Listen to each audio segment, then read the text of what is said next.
Ducati GP25 labeled not easy twice. All eyes on Francesco Bagnaia and Marc Marquez's reactions. The 2025 MotoGP Shakedown Test at Sepang International Circuit, Malaysia, has officially wrapped up, giving teams an early glimpse into the performance of their latest machines. In an unexpected turn of events, Yamaha emerged as the fastest on the final day, with Fabio Quartararo clocking an impressive 1 minute 57.794 seconds. Meanwhile, Ducati, widely regarded as the dominant force in MotoGP, found itself in an unusual position. Their test rider, Michele Pirro, only managed to secure 10th place, setting a best time of 1 minute 59.508 seconds aboard the Ducati Desmosedici GP25. This result has raised eyebrows, especially since Ducati has been the gold standard in the sport in recent years. A challenging start for the Ducati GP25. Pirro openly admitted that the initial development phase of the GP25 has been anything but smooth. In fact, he emphasized twice that the process of improving the new Ducati machine has proven difficult. "I've been doing my usual work, trying to develop the bike," Pirro stated, as reported by Motorsport.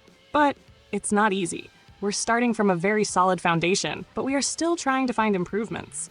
There are new fairings and other details, but the progress is slow. We hope to take small steps forward for the factory riders, but again, I repeat, it's not easy," he reiterated. However, we still have a few tricks up our sleeves. Comparing the test results, the Desmosedici GP24 was noticeably faster than the new GP25. Ducati's rookie rider, Fermin Aldeguer, managed a 1 minute 58.421 second lap time, outpacing the GP25 despite riding last year's championship-winning model.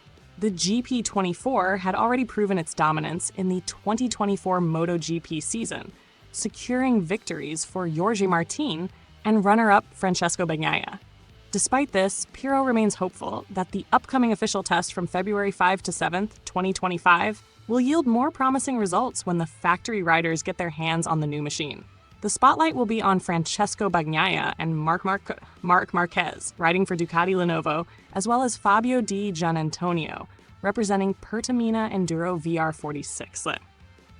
If there's anything positive, we will listen carefully to what Pecco Marc and even Fabio Di Giannantonio have to say in the coming days, Pirro noted.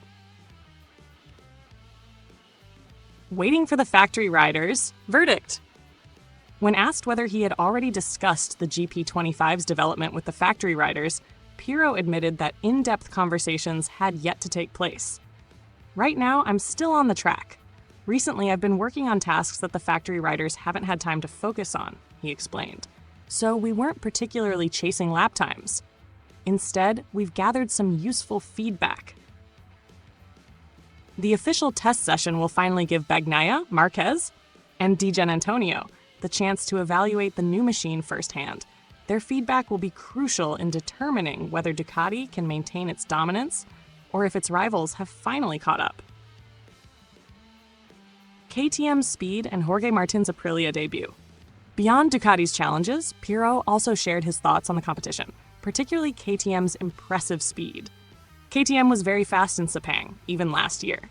Dani Pedrosa is always quick on this track, and Pol Espargaro remains difficult to analyze because he always seems to be fighting his bike in every corner, Pirro observed. "I believe KTM will be competitive again. It's exciting to see all manufacturers working so hard in this test." One of the biggest storylines heading into the official test is Jorge Martin's debut on the Aprilia. Martin, who fought for the 2024 title with Ducati, has now switched to Aprilia Racing, and his performance in the upcoming sessions will be closely watched. "I'm very curious to see Jorge Martin on the Aprilia," Pirro admitted. "Ducati is still the reference bike and they have key riders, but more than anything, I want to see how Martin adapts to his new machine." Conclusion: a defining moment for Ducati. With the 2025 MotoGP season fast approaching, the Ducati GP25 is already under scrutiny. While the factory team has faith in its development process, its shaky shakedown performance has raised questions about whether it will be a worthy successor to the all-conquering GP24. All eyes are now on Bagnaia and Marquez, whose reactions and feedback will shape the narrative heading into the new season. Can Ducati refine the GP25 in time, or will their rivals finally seize the opportunity to close the gap? The next few days at Sepang will provide some much-needed answers.